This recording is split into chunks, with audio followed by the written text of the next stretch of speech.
In five, four, three, two, and one.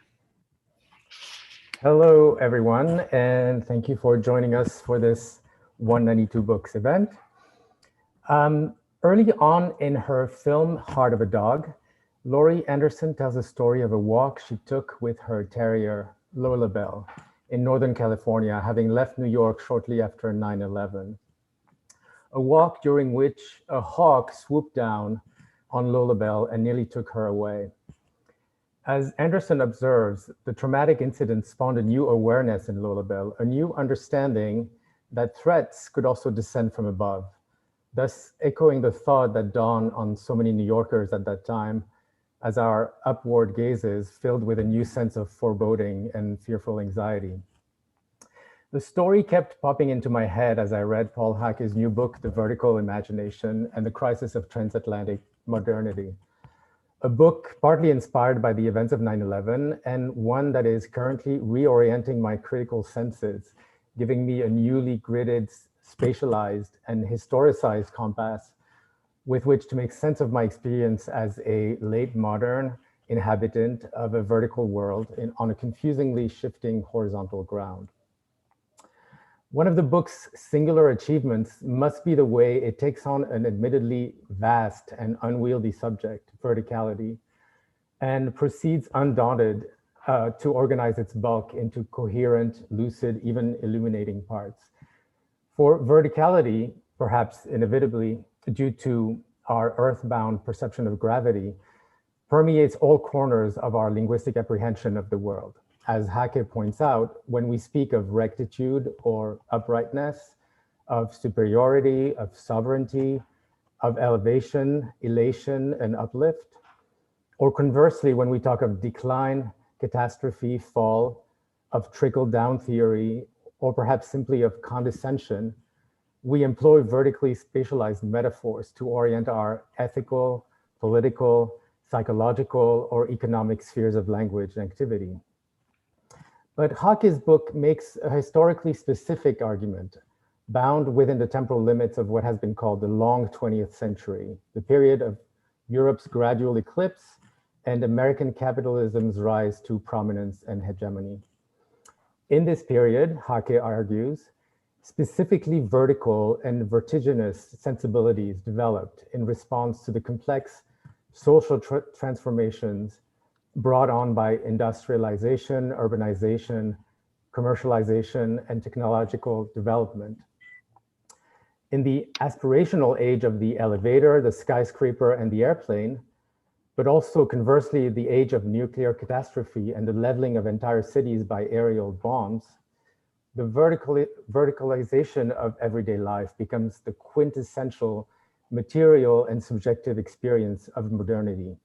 And so Haacke traces this, quote, vertical turn called modernism in its many guises throughout the long 20th century, nimbly moving from Kafka, Dos Passos, Ellison, to Woolf, Apollinaire, Joyce, Le Corbusier, and Hitchcock, alert to each author's imagined geographies, architectures, or stratifications. At the end of this narrative arc, with the decline of modernism, lies a return of the horizontal imagination and the advent of postmodernism, whether in philosophy with a critique of transcendence and a privileging of immanence, or in politics with anti-vertical or post-vertical models of power that tend to emphasize the grassroots and the commons, or more ambiguously in the economic sphere with the flat earth of neoliberalism and globalization. It is an extraordinarily capacious book that nevertheless remains precise, careful, and considered. And since it is extremely difficult to do it justice in a few words, it is a particular pleasure to have Paul Haacke with us tonight to discuss the vertical imagination. Paul is a native of the vertical city of New York, and he currently teaches at the Pratt Institute in the Humanities and Media Studies Department and the Architecture Writing Program. Speaking with Paul this evening, we have two specialists of modernism. On the one hand, Nico Israel, professor of English at the CUNY Graduate Center, himself no stranger to the hypnotizing power of shapes in cultural discourse, since he wrote a book titled Spirals, The World Image in 20th Century literature and art. And on the other, Adrienne Brown, who is an associate professor of English at the University of Chicago. She is the author of The Black Skyscraper, Architecture and the Perception of Race, which received the first book prize of the Modern Studies Association. And prior to that, a co-editor of Race and Real Estate, which looks at the intersection of race, property, and citizenship in the United States. So to get us started, I'd like to hand it over to Paul, who is going to start us off with a presentation about the book. Over to you, Paul. Hi, everyone. Thanks so much, Anthony. That was great. I appreciated that opening. And I really think that what you said was probably more careful and precise than what I'm about to present here. So I'll just try to fill out a little bit, put a little skeleton, a little structure of what the book is and flesh it out a little bit with some examples and details. But I want to thank you, Anthony. I want to thank 192 Books for hosting this. It's really a treat for me to be here live and then in recorded form. Thank you to Paula Cooper Gallery, near and dear to me. And thank you so much, Adrienne and Nico, for joining me here. I really appreciate celebrating with you and hearing what you have to say, and thank you for reading. All right, let me see if I can share the screen and get this going with a little whirlwind tour. Do we see it look okay? And the regular with just the cover on the screen.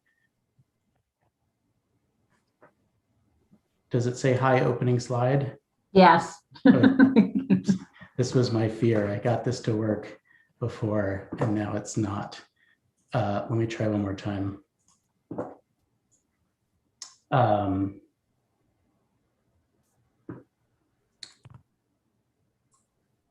about now? Hi opening slide still? Yeah, still. Oh, that's so strange because we just got it working a minute ago. Let me try this one more time. Technical difficulties as usual.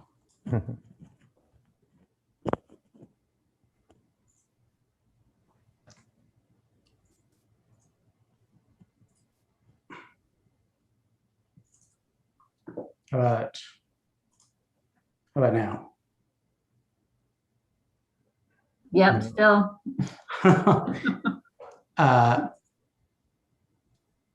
And now? Now you're good. All right, let's see if I can, still good? No. So sorry for this.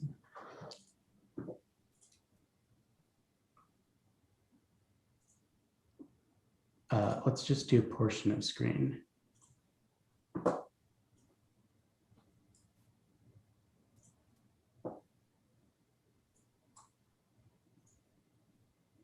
There you go.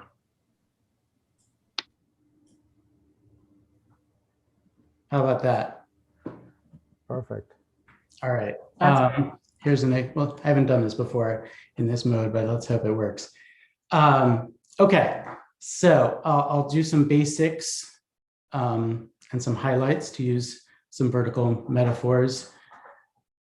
Or as I said, a skeletal structure, and puts flesh on the bones, to use more of an embodied metaphor. We can get into debates and details later. But I wanted to introduce just the opening questions for the book. What is the vertical imagination? How did it become pivotal for the crisis of transatlantic modernism over the course of the long 20th century? And to what extent does it remain central to discourses of aspiration, catastrophe, and power to this day? I think Anthony's really clarified a lot of that already, but I'll try to say a little more here. It's an academic book, but it's critical and essayistic, and I think literary, and should appeal to a general audience, a wider readership, not just a scholarly one. and it's long, but it's broken up into, I think, chapters that could be read on their own, and even subsections, and as one reader put it, bite-sized pieces even that could be read, a few pages at a time, and stand on their own. So I wrote it that way on purpose, hoping that it could be readable. Okay, some themes, implications, and concerns suggested by the cover. I chose this image. It took me a while to decide on it because there were so many. I was considering including ones that are in the book. Still looks okay. It's an image from 1935. It's just Getty images. It's military aircraft flying over the Statue of Liberty. Military aircraft that were referred to as warbirds. And I'm especially intrigued by that connection. Even the word avion in French is named after avis for bird. And part of my argument is about the militarization of the air, the aerial environment, not just commercialization of aviation. It's critical, I think. It's what I might even call a dialectical image, but not exactly ironic, although irony is a question that comes up throughout the book. It's a view from below, but it also represents a view from above at the same time, suggesting a dialectic of high and low, over and under, sovereignty, subjection, themes that I explore in a wide range of texts throughout the book. It's especially suggestive of aspirational freedom, symbolized by the Statue of Liberty from below, but also put into question by military power from above. Suggests an enchanting sense of maybe even the sublime, or what's been called the American technological sublime. But also, I think it's estranging, or it has an alienating or estranging effect, especially with this off-kilter angle. Suggests the upward thrust of modernity, of the 20th century modernity, with the rise of the so-called American century, in particular, maybe even imperial capitalist and military industrial expansion that's characterized that American century. The off-kilter angle and the dynamic tension represent, in particular, the sense of crisis that's at the core of my argument. It's very much not just about up and down dialectics or oppositions or binaries, but also a criticality and a crisis at stake there, and a shifting and oscillation. And of course, the Statue of Liberty embodies the transatlantic Euro-American history and a sort of Enlightenment ideal of freedom. If not even, actually, Tyler Stovall just published a book just a few months ago, I think, called White Freedom, where he has a whole chapter on the Statue of Liberty as a symbol not of freedom of a general, but specifically of white freedom, even if it was meant to commemorate the abolition of slavery. Had nothing to do with immigration in the first place. And then, of course, it emphasized the body for metaphorical and ideological discourse, this monument, the statue, rising up, standing tall, lifting its arm in the air. It doesn't say so much about architecture, though, although the iron truss skeleton was, very much comparable to skyscraper design later, or the skin, so to speak, or cladding. It was prefigured curtain wall construction of 20th century skyscrapers. So there's also an optical unconscious here that I want to point to here. Airplanes and vertical structures, of course, might call to mind resonant images, especially something that resonated with me. That is the memories of September 11th, 2001. Actually, this coming September is the 20th anniversary of 9/11. Hard to believe it's that long ago, but it's coming up. Most of us watched the event on television. Here's the picture I took of my TV screen. Remember when TVs used to look like that?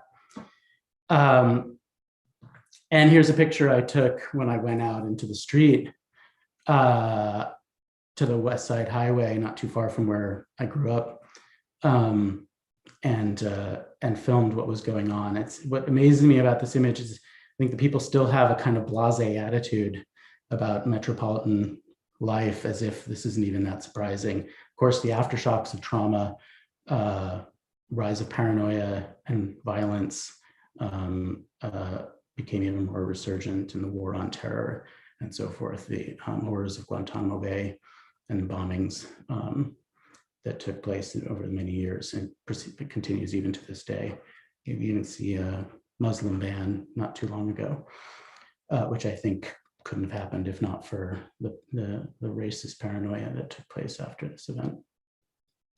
So I moved to the relatively more Pacific Bay Area to pursue my doctorate in comparative literature and film studies at UC Berkeley. And I kept thinking about the issues, at stake. I'm a New Yorker, but I'm in California. I love the Bay Area, I love the public institution I'm at. I'm living in San Francisco, which is a wonderfully vertical city. I'm not just thinking about skyscrapers and airplanes, I'm thinking about the questions at stake: sovereignty, empire, violence, urban expansion, the American century. Now we're in the 21st century, globalizing an imperial geopolitical context that's increasingly plotted on the vertical axis. How do I work through this somehow, personally, politically, academically? And this is what led to the shift that I decided to call the vertical turn. So this is what led to a dissertation, which led to the book, and it shifted in various ways over the years, and along with other projects I was working on. Start with the intro on the vertical turn, and there's a sort of narrative historical arc here from vertical aspiration to post-vertical suspension, from crisis to catastrophe and terror, as well as new forms of critique, including appeals to more horizontal imaginaries, which are especially current in recent years. But I put it all, I don't have a clean break. I don't argue for a great divide between modernism and postmodernism or absolute binaries between aspiration and suspension, for that matter. Especially because the word vertical actually comes from the Latin vertere, to turn. Going even further back, it goes to the Proto-Indo-European root where, to turn or to bend. It's where we get vertigo from, as well as a whole bunch of other related words that might seem more or less obvious. To subvert a verse of poetry, even a wrist, a worm, what have you. But it can also, it can also imply raising, lifting, or holding suspended. Not all the same thing, of course. So there's a turning, bending inclination maybe that tends to imply upward or raised, but not necessarily. The air, even the word air may be traced back there, as well as the concept of the aura. At the same time, however, there's no such thing as, it's jumping around. There's no such thing as up and down in the universe, really. Buckminster Fuller pointed this out. Up and down are concepts invented by yesterday's inadequately informed humans to accommodate their concept of a substantially flat and four-cornered Earth. Aviators wisely learned to speak of coming in for a landing or going out into circumferential flight. And I'm actually more and more interested in the insides and outsides these days, maybe for my next project. But he said this interestingly in a vertical, under the title "Vertical is to live, horizontal is to die," which maybe goes against some of those arguments that he put forward. We still hold on to these terms, even if we know that they're imaginary or part of embodied experience, not physics. The Blue Marble photograph in 1972 really hit home, we could say, maybe the sense of the planet as a sphere of earthly gravity as opposed to up and down, a sense of a post-vertical, increasingly ecological imagination emerged. We get the Gaia hypothesis around this time. We get and later on ideas about the Anthropocene and planetarity. But when I started thinking about this image, I did some research and was shocked to discover this is not how the photo was actually taken. This is how it was released by NASA, but actually this is how it was taken. It actually depicted the North on the bottom. and had to be reversed for public release in order to reinforce what I would argue is the cartographic bias, if not imperialist cartographic bias, that puts the global South down below on the lower position and the North on top. Okay, some more data. I did a Google Ngram to look at vertical and horizontal one day and was like, this is pretty surprising, but confirming what my hunch. The word vertical in 1870 replaces the word horizontal in English language usage, and remains consistently used more often than the word horizontal to this day.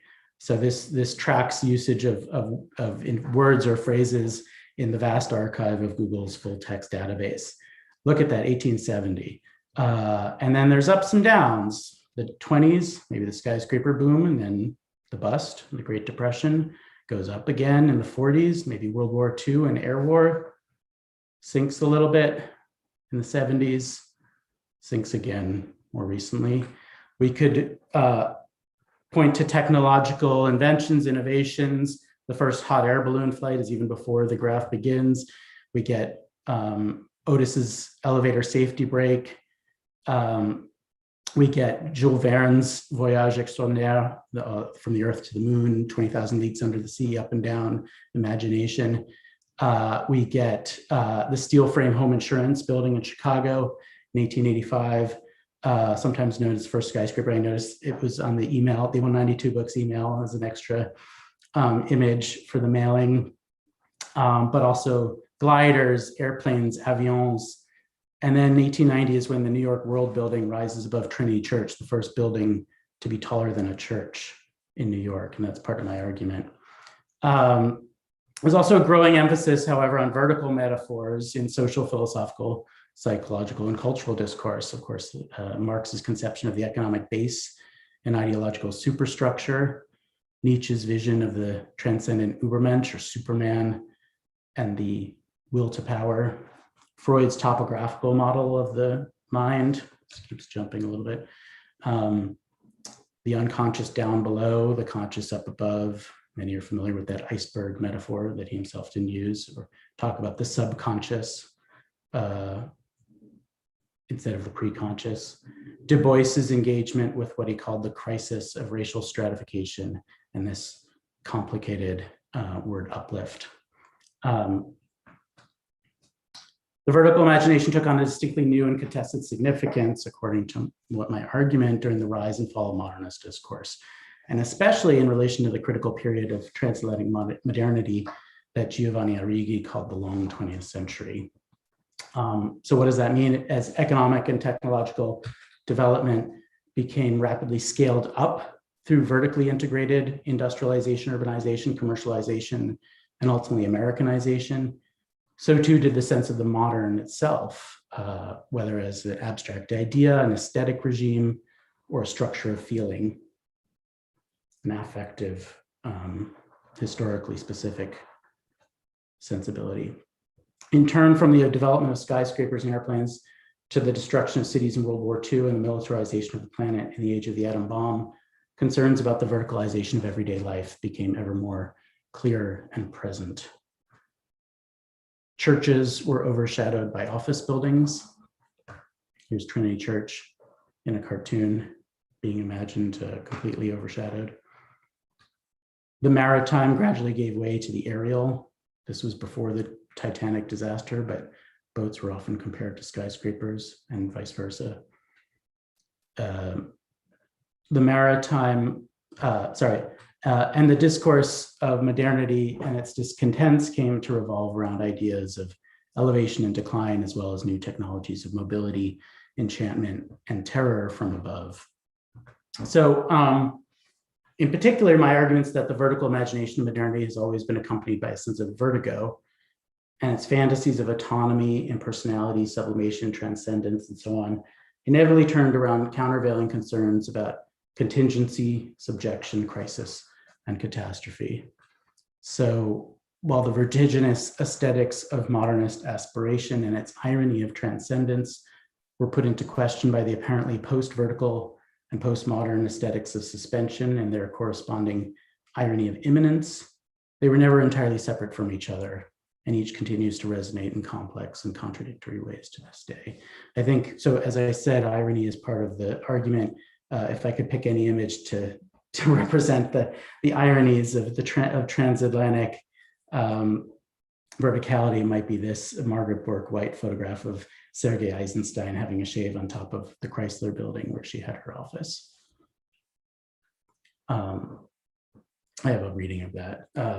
Can't go into right now, but okay, quickly through the chapters. I said most of this already, introducing it. I do have a reading of King Kong in comparison to Victor Hugo's Notre Dame de Paris, the Hunchback of Notre Dame, the monsters or monstrous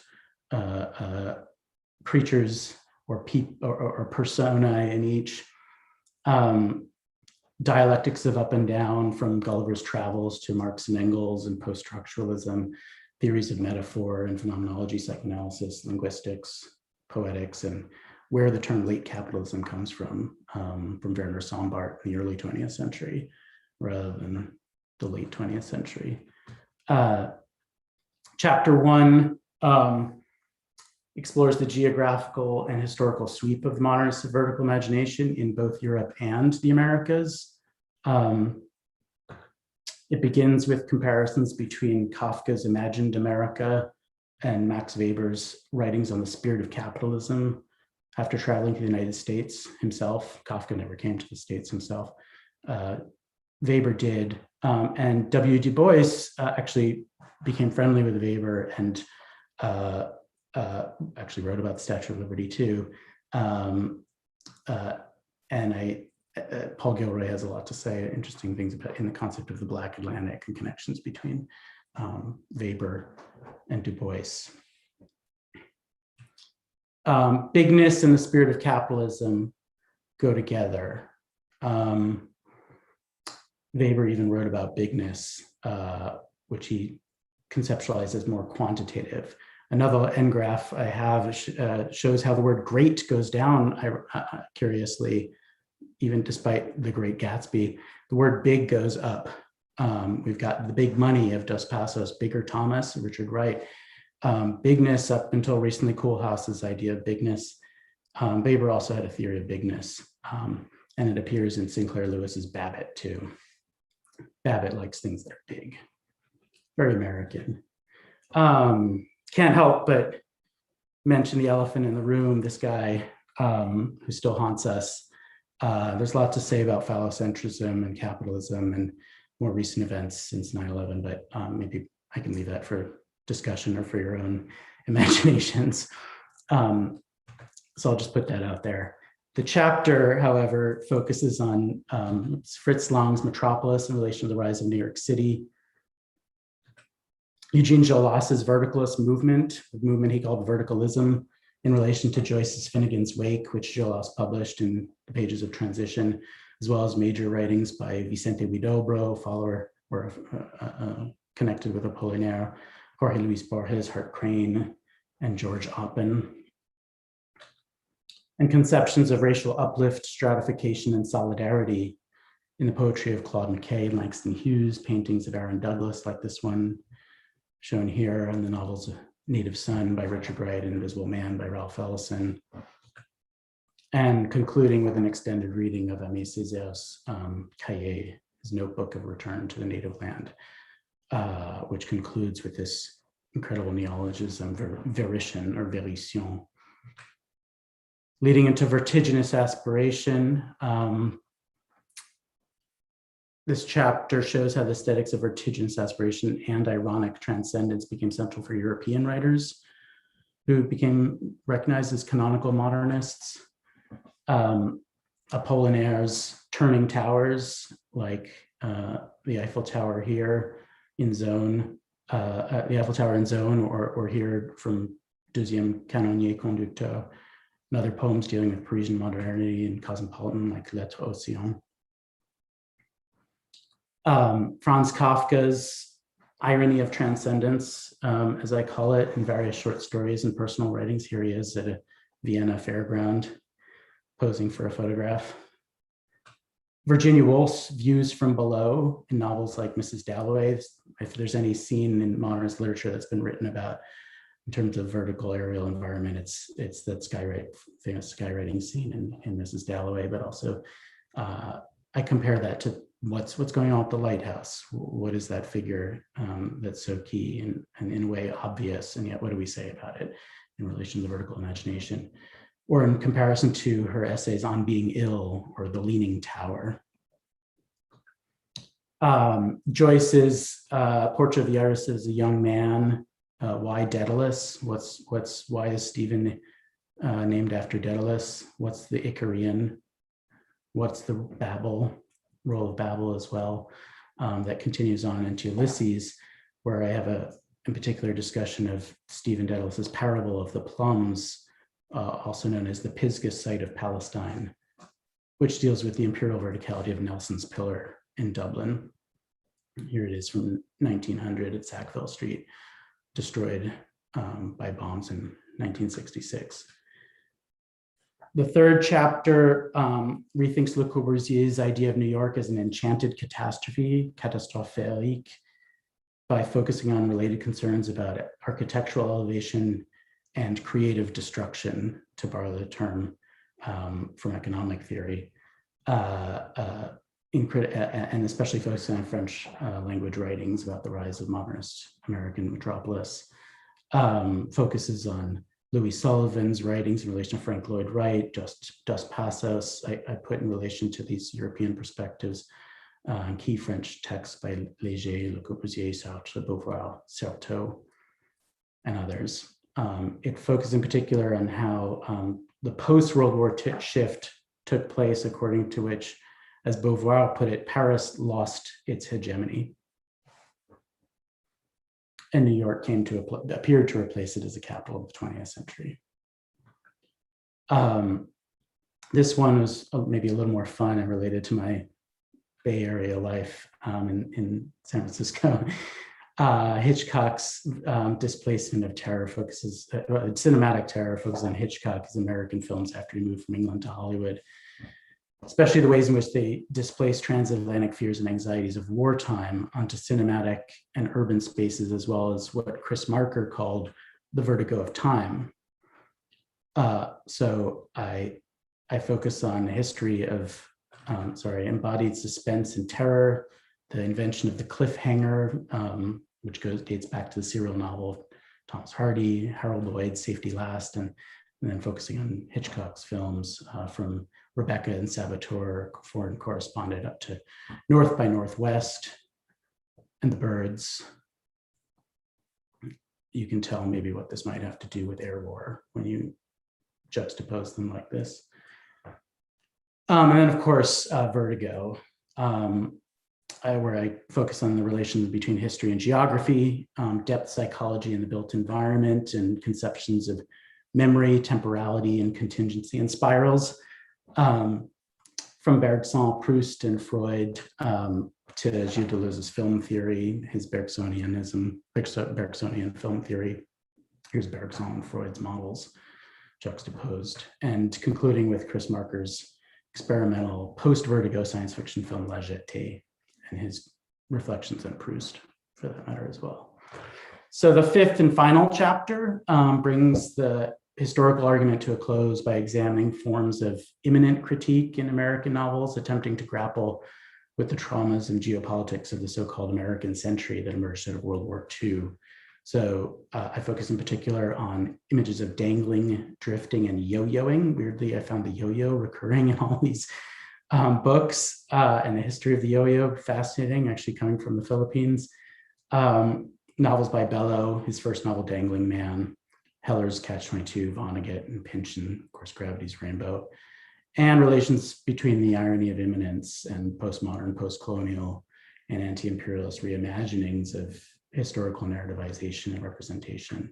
So concluding with Leslie Norman Silko's Ceremony, in order to consider how the trope of ground zero actually first emerged in reference to the testing of the atom bomb on and around indigenous territories in the US American Southwest, before Hiroshima and Nagasaki, before 9/11, and how the military industrial development of uranium mining and nuclear power remain closely connected to concerns about American empire, cultural, ecological, and planetary survival in the post 9/11 era in the 21st century. Actually, the US is the most bombed nation, apparently. In particular, First Nations or Fourth World nations, at least according to this map from 1988. A lot of it, if you look here, is from the US Southwest. In addition to the traumas of World War II, Silko's novel focuses on the psychological and ecological fallout from this history in particular. The key here are the logics of colonial extractivism, the mining for uranium itself that enabled the development of the nuclear age. Of course, the Manhattan Project is not just Los Alamos, it's actually started in Manhattan. And this building at 270 Broadway was the first headquarters of the Manhattan Engineer District, which was later renamed the Manhattan Project by the Army Corps of Engineers. So in a way, this brings the project back full circle to downtown Manhattan, ground zero, 9/11, and the questions with which I started. It's also, of course, worth acknowledging, recognizing the word Manhattan itself, of course, comes from the Lenape word, the Lenape name of the land where I am right now, Manhattan, where the Lenape have lived for hundreds of years before the arrival of Dutch and British settler colonialists, meaning island of many hills. A lot of those hills have actually been flattened over time. It used to be more hilly. The coda, finally, as Anthony pointed out, focuses more on horizontal imaginaries that I think a lot of people are more appealing today. And I find them compelling too, but I also want to put them in perspective a little bit, let's say, and historicize them and not take them for granted or not enchant the horizontal necessarily, or think of it as pure, let's say. Questions about social equity and solidarity, crises of global climate change and public health on our minds so much these days, flattening the curve, as we're used to saying. For public health, we're all in this together. Depthlessness, shallowness, and groundlessness of contemporary culture has been a refrain for decades now.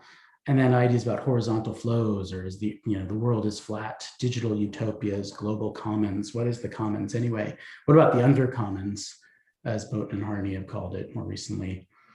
I end by questioning flat ontologies, but understanding their appeal, and trying to consider how a more multi-layered understanding of the past and the future may be necessary for confronting the challenges of the present, which brings us here to the present. Maybe I can stop share. Are we back together? And share with you, Adrienne and Nico, thank you for joining me and all of us here. And I've really enjoyed getting to know you both, and hope to get to know you both better, overlapped in funny different places and ways. And so, yeah, I don't know if anyone wants to kick it off, or I've already done a lot of talking. Start, unless you want to start, Nico. Okay. Thanks, Paul. I mean, that introduction was great. The book is amazing.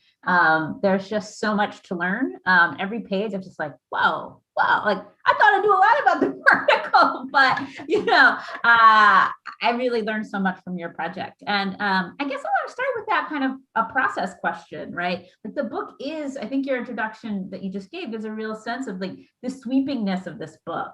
The book is called The Vertical Imagination and the Crisis of Transatlantic Modernism, but this is not just a book about modernism is at the center, right? But there's everything in this book, right? There's Milton. You go to Simple, right? It's such a sweeping book in terms of the content, right? Literature, philosophy, film theory, art. You're moving across languages and countries and continents to really think about the vertical and all these different kinds of contexts.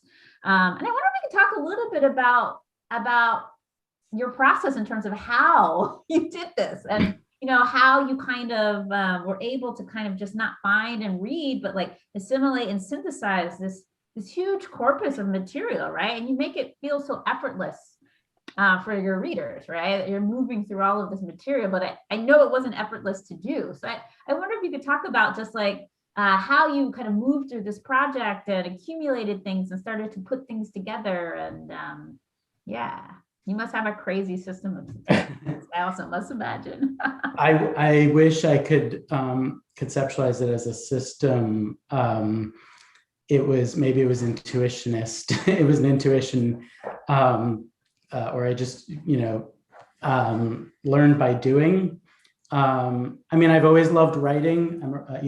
I've grown up as a writer and thinking of myself as a writer, and didn't just want to write this I actually had a really hard time trying to make a précis, what is this book about? I couldn't do that. I just had to get right into it and start doing it and seeing where it led. And so it was a little bit vertiginous.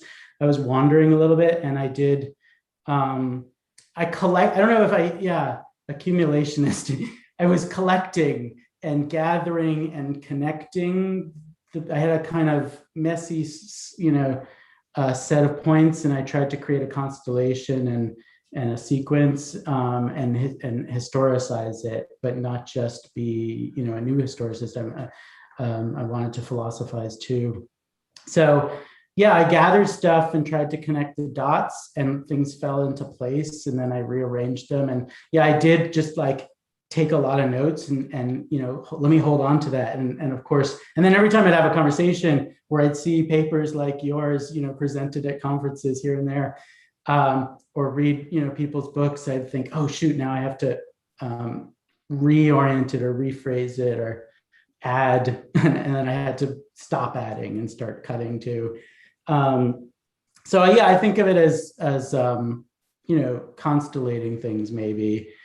And then, yeah, trying to make a real argument, and organize it. And I liked, framing it with these pieces. And I almost would have loved to imagine it as the index in itself was a whole, I had to do that all myself. And I learned so much from just trying to do that. But think titles I found really useful for just organizing material. I love titles, and that's what helped me keep it organized. In a nutshell. But then, of course, there's methodological questions, which are different. Maybe I could hop in here and just and say that I really agree with Adrienne about what an achievement this book is, right? It's full of wildly original insights and makes a truly important intervention in 20th century studies. And at times it's thrilling in the way it brings together such diverse materials, zipping from Argentine novelist Roberto Arlt to Ayn Rand, to Thomas Piketty, to Orson Welles, to Eugène Jolas, to J.G. Ballard, to the 1932 World's Fair, to NASA's Blue Marble photographs we just saw in one early 3-page stretch, right?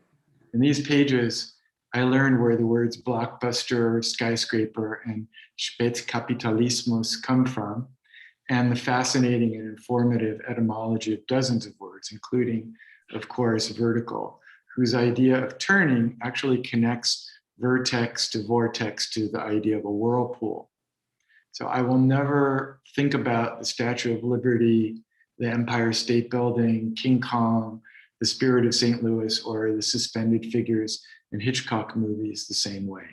So again, thank you for that. And it's clear it represented, a lot of,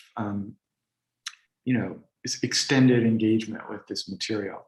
So I wanted to ask, or to note that much of your argument hinges upon the idea of enchantment and disenchantment, right? Entzauberung, or undoing magic. A crucial figure for this part of your argument is Max Weber, who, as you show, in a visit to the US was energized by American cities' secular verticality and disturbed by its treatment of Native Americans in Oklahoma and Black Americans in Tuskegee, where he met Booker T. Washington. Then you later cite Walter Benjamin's linkage of capitalism with a kind of re-enchantment, no doubt in part related to the idea of the commodity form. So can you clarify or say a little more about the relation between verticality, disenchantment, and re-enchantment? Yeah. So, the disenchantment of the world is of course, Weber's theory about how science is overtaking magic. Zauber is the German word, and Zauberung. And we see the Zauberberg of Thomas Mann, the Magic Mountain, is one image of the sublime, the sort of the sublime great mountain being enchanting. Maybe the sublime is especially great or terrifying. There's, the Kantian sublime. There's actually Gaston Bachelard has a whole lot on the different kinds of sublime and sublimation and the dynamic versus the mathematical. And so there's something going on there with questions about the sublime, but then of course the technological sublime, and especially what David Nye calls the American technological sublime, which he actually traces from, railway to bridges and skyscrapers, even to the atom bomb. I have trouble a little bit with the idea of the atom bomb as sublime, aestheticization of violence there. But enchantment can be the sublime. It can also be the sense of the aura that Benjamin refers to as a sense of distance, having especially a spiritual, religious, or cult status, maybe even fetishization, which, yeah, as you note, can also be commodified. So what I think and then the idea of transcendence, which usually has a religious connotation, but I'm interested in it also in a secular sense, or in just an everyday word, to transcend a situation, or and the difference between the transcendental, of course, and the transcendent is worth keeping in mind. Even Gilles Deleuze pointed that out, even while privileging what he called a plane of immanence. But I think immanence can be enchanted too, and is often more these days. And pedestrian enchantment is actually what I call Michel de Certeau's vision of walking in the street, where the ground plane is enchanted rather than the skyscraper. I think I realized it was a little too simple an argument to say that it was just a secular term, or secularization, or disenchantment. Because verticality is so typically enchanted, and the skyscrapers, or airplanes for that matter, often get, especially in many of the texts I focused on, get imbued with even religious connotations, sacred skyscrapers, or Apollinaire compares the pilot of an airplane to Jesus Christ. So I thought of it as, a dialectic of enchantment and disenchantment, that you can't think of one without the other. You can't think of immanence and transcendence without the other either. They both can get enchanted or disenchanted. And I think my argument about critical suspension is also about, putting into question a lot of those images of transcendence and enchantment. But not necessarily giving them up, because I think, I'm not, although I'm a fan of Bertolt Brecht and written about him, I don't think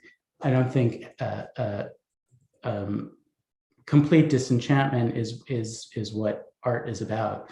There has to be some sense, at least, of this, if not just the central, also of the imagination. I'm wary of privileging, of taking sides too simply, let's say. But yeah, enchantment and disenchantment is a key tension throughout the project. Yeah, maybe just to pick up on that. I mean, one of the things that I kind of see your book doing, you kind of talked about Marx and Freud and the kind of topographical depth surface, the masters of suspicion, as when you cite Ricoeur, right, and thinking about the 19th century's kind of teeing up of these depth models, right, and the way the modernists, are making sense and thinking about and continuing those imaginations around depth and structure, but also in the wake of the kind of immediately new and novel technologies of verticality, right? The skyscraper, the airplane, the elevator, et cetera. You do such a lovely job, I think, of capturing that kind of visceral phenomenology of new experiences of the vertical that so many artists and thinkers and filmmakers are trying to, represent and make sense of, while also mapping it on to these kind of pre-existing or these precedents for thinking orientation. And then I think as the book keeps going and we move further away from the kind of the early modernist moment of the invention of the airplane and the skyscraper, that the relationship to the vertical becomes even more kind of philosophical and political. The atom bomb, as you already suggested, and as people kind of get exhausted or see the limits of what or the horrors, right, of what a vertical imagination can do, and try to find other ways of thinking about curves and parabolas as you kind of start to chart in the kind of post-vertical imagination. I wonder if you want to, does that jive with your account? I hope it makes sense to you. That's how I'm reading it. And to talk a little bit more about that kind of, not exhaustion exactly, right? But what you talk about is the post-vertical, which was so interesting to me, and it made sense of a lot of thinkers in a way that I had not thought about. And, the interest in suspension, all these other ways of thinking about being in the wake of the vertical that you kind of trace. I wonder if you might just talk more about that. Yeah, thanks. That's, I mean, you mentioned the hermeneutics of suspicion and Marx, Freud, Nietzsche kind of triumvirate. And I also, got interested in, for instance, and exhaustion is key. Literature of exhaustion is certainly a common postmodern reference. And Nathalie Sarraute actually has a whole thing about suspicion too, what it means to suspect writers or novelists or readers for that matter, which I think maybe even dovetails in some ways with the current turn towards surface reading and the resistance to, symptomatic reading. There's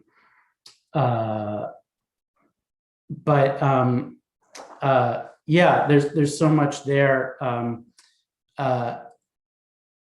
I thought of, I think there are certain key turning points, right? There's an aspirational wonder at these new technologies, these new built environments, these new technologies of mobility also, and the dream of flight is an ancient one, of course. And when that becomes possible, that and we may take it for granted now, but think how amazing that must have been at the time. But then very quickly, of course, airplanes become militarized, become dangerous, can become, not just means of surveillance, but also bombing in World War I, and then, of course, especially in World War II. And skyscrapers can be enchanting and marvelous, but I think the French were in particular very worried about this rising New York and Chicago. Simone de Beauvoir, of course, had a lover in Chicago, but she called New York her, where she belonged, as she put it. Wanted to get Nelson Algren to come visit her there. So there was this, there were these shifts and resistances, let's say, and I think some of them were for good, for good measure. the enchantment, was maybe even short-lived. The skyscraper boom, of course, collapsed after the Great Depression. And so the one turning point was 1929, Great Depression, turned toward the Great Depression. And then, of course, World War II as well. Verticality gets increasingly associated with fascism. Nietzsche's vision gets associated with the Nazis. The vertical becomes phallic, fascist, associated with power, might in an oppressive sense, rather than something romantic like a mountain or a tree or a human body that's not necessarily phallic or phallocentric at all, like the Statue of Liberty. So yeah, so much more I could say there, but I want to maybe see what else we can tie in. Okay, well, I'll hop in here. So as Anthony Allen said in his opening remarks, this is very much a book about New York City. Right? It traces the arrival of figures as diverse as Weber, Eisenstein, and Céline, and their enchantment and disenchantment with New York. And as you say in your acknowledgements, the book was perhaps unconsciously instigated by the collapse of the World Trade Center in 2001, which in some ways was viewed by its destroyers as a kind of Tower of Babel or twin bar graph towers of capital accumulation. Along the way, you talk about the importance of the city for figures like Kafka and Joyce, who never visited here, and the way the city is so often viewed as both crashing and renewing itself. It's also, as you note, the location of the birth of the Manhattan Project, right? The intersection of Broadway and Chambers, right? Where Broadway meets Chambers, has a weird psychosexual geometry to it, right? We're in a moment when some are claiming the city to be dying again, with major construction halted. This after a huge period of rapidly ascending high-rise condominiums, including the repositories of global oligarchs crouched over Central Park that I see from my office windows. Mm-hmm. So, it goes without saying that these oligarchs are also major players in the art world, but I digress. Anyway, my question is, do you think New York can remain a central figure for epitomizing vertical crisis and transformation in the 20th and 21st century? Or do you think that if Paris was the capital of the 19th century, Manhattan, New York, the capital of the 20th century, Shanghai or some, is it moving on to somewhere else? Yeah, that's hard. There's that Serge Guilbeault wrote that book, How New York Stole the Idea of Modern Art, from Paris. New York, also the United Nations building, of course, I know, Nico, you wrote about that even recently in an article. Wall Street, the UN, so much centered here, where I guess you and I are both sitting. I'm wary. I think it's capital, and capitalism are key for my argument. I even have a little thing on the etymology in my opening paragraph, coming from caput, head, where we also get, the captain, chattel, cattle. Capital, is centered to a large extent here in New York, but of course, there's an argument for disorganized capitalism, decentralization, globalization that's not so clearly centralized. The question is, what about the art world? I think you're asking, and what about, cultural capital maybe? I think a lot of it has to do with language. And so, English is still, a global Anglophone is now a rising field, and English is still a dominant language.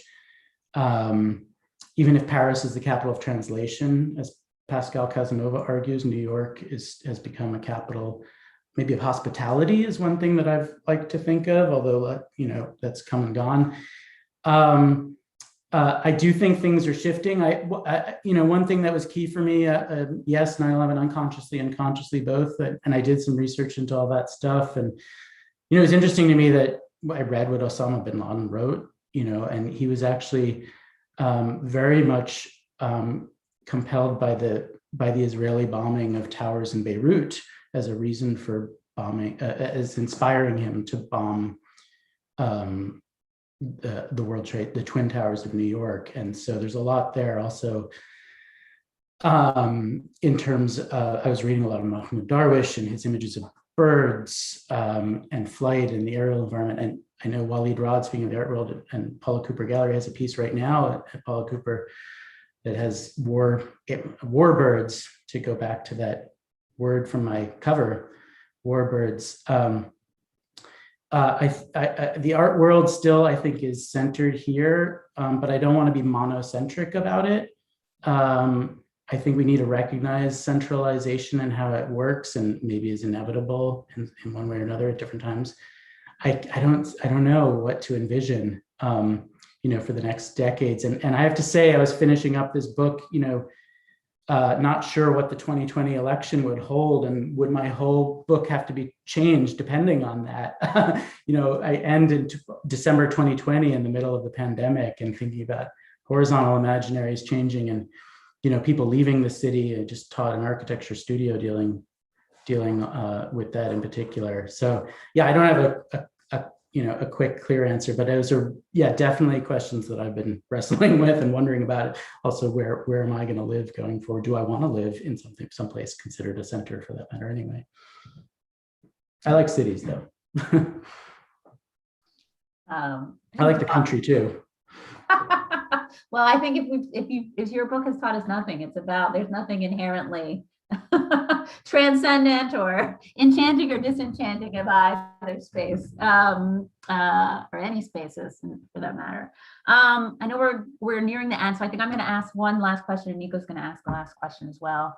Mine is pretty short, in light of where we started and the cover. For those of you who are kind of late, if you were late, with this image, I wonder if you have thoughts about the, you may know where I'm going with this, about the Zach Landsberg reclining Liberty in Morningside Park. I don't know if you know about this. Oh, actually, no. Tell me more. Yeah, it rings a bell, but yeah. Yeah, it's a statue it's a 25 foot long statue. For those of you in the audience, feel free to Google. So you can see it by Zach Landsberg. It's going to be in Morningside Park for a whole year.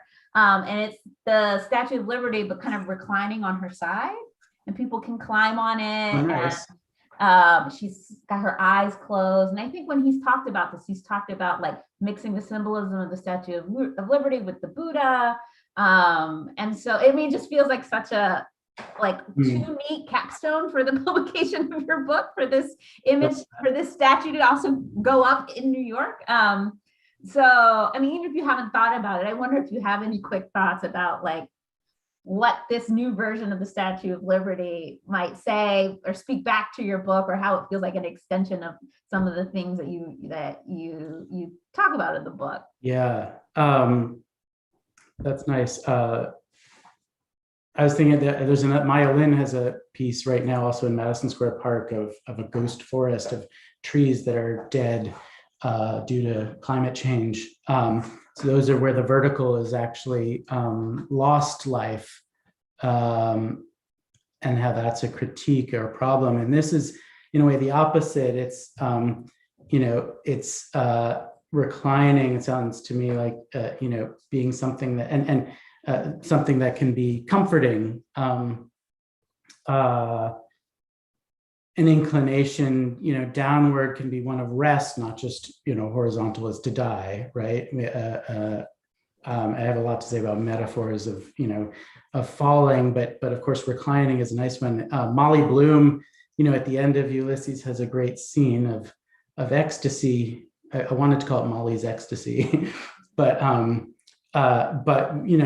where she's reclining, and I think there's lots of room for that. I mean, in a critical sense, there's also actually Bonnie Honig has some really interesting points recently about protest, like focusing on Colin Kaepernick actually, and kneeling as a form of protest, as opposed to taking a stand. That going down can be progressive, as opposed to standing up, so to speak, for your rights. But I think, yeah, going down is vertical. I think that part of my argument, if there's one takeaway, vertical is not a direction, it's an axis, right? It's up and down. So it goes both ways, and it goes in other warped turning ways as well, right? Because of gravity, and in spiraling ways too. So yeah, we need, and in dreamy ways, like when we fall asleep when we're reclining. Thanks for humoring me with talking about a work No. you have not seen, but you have to go and take. I'll go check. Yeah, I got to check it out. I'll hop on my bike and head over there.